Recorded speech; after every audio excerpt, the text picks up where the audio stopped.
మేడారం తర్వాత అంతటి గుర్తింపు పొందిన పెద్దగట్టు లింగమంతుల స్వామి జాతర ఆదివారం ప్రారంభం కాబోతోంది. 4 రోజుల పాటు సాగనున్న ఈ వేడుకకు భారీగా భక్తులు తరలిరానున్నారు. సూర్యాపేట సమీపంలోని దురాజ్పల్లి గుట్టపై స్వామివారికి నైవేద్యం సమర్పించడంతో జాతర మొదలవుతుంది.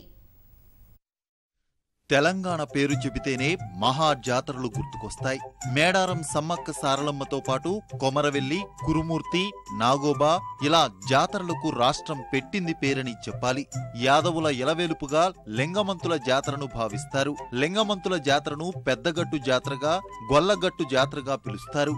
సాధారణంగా శివాలయాలున్న చోట అభిషేకాలు, తీపి పదార్థాలతో నైవేద్యం పెట్టడం ఆనవాయితీ. కానీ ఇక్కడ భారీ ఎత్తున పొట్టేళ్లను బలి ఇస్తారు. శివునికి కుమార్తెగా, సోదరిగా భావించే చౌడమ్మ తల్లి పేరిట ఆలయానికి ఎదురుగానే మాంసాహారం నైవేద్యంగా సమర్పిస్తారు. 2 ఏళ్లకోసారి నిర్వహించే పండుగకు 6-7 రాష్ట్రాల నుంచి భక్తులు తరలి వస్తారు.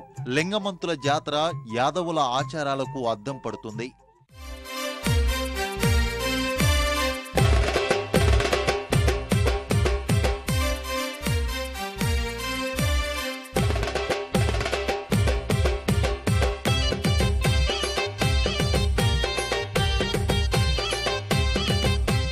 పొట్టేళ్లను బలి ఇచ్చి ఆ మాంసాన్ని తినే ఘట్టం జాతరకు ప్రధాన ఆకర్షణగా నిలుస్తుంది.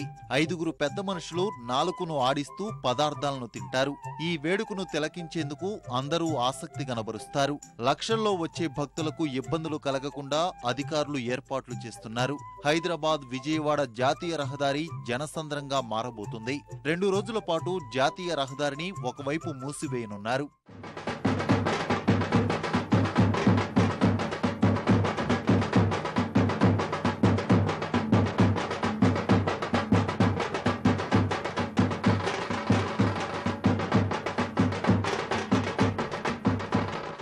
కేవలం మన రాష్ట్రం నుంచే కాకుండా ఆంధ్రప్రదేశ్, తమిళనాడు, ఒరిస్సా, కన్నడ నుంచి అధిక సంఖ్యలో ఇక్కడికి భక్తులు వచ్చే అవకాశం ఉన్నందున వాళ్ళెవ్వరికి ఎలాంటి ఇబ్బందులు జరగకుండా మిషన్ భగీరథ వాటర్ ద్వారా ఇప్పుడు వాటర్ దాహాన్ని తీర్చడానికి ఎలాంటి ప్రాబ్లం లేకుండా పనులు పూర్తిగా అయిపోయినాయి.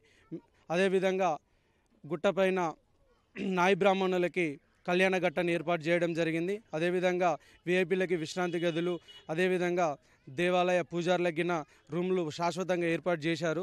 ఈ యొక్క జాతరకి నిత్యం గతంలో ఎన్నడూ పట్టించుకోపోయిన జగదీష్ రెడ్డి గారు అధిక నిధుల్ని కేటాయించి ఈ యొక్క యాదవ సోదరుల్ని ప్రోత్సహిస్తున్నందుకు వారికి మా యొక్క కమిటీ పక్షాన ధన్యవాదాలు తెలియజేస్తున్నాము. 2 ఏళ్లకోసారి పెద్దగట్టు జాతరను ఘనంగా నిర్వహిస్తారు. కానీ ఇప్పటికీ లింగమంతుల స్వామి ఆలయానికి శాశ్వత ఉత్సవ కమిటీ లేదు.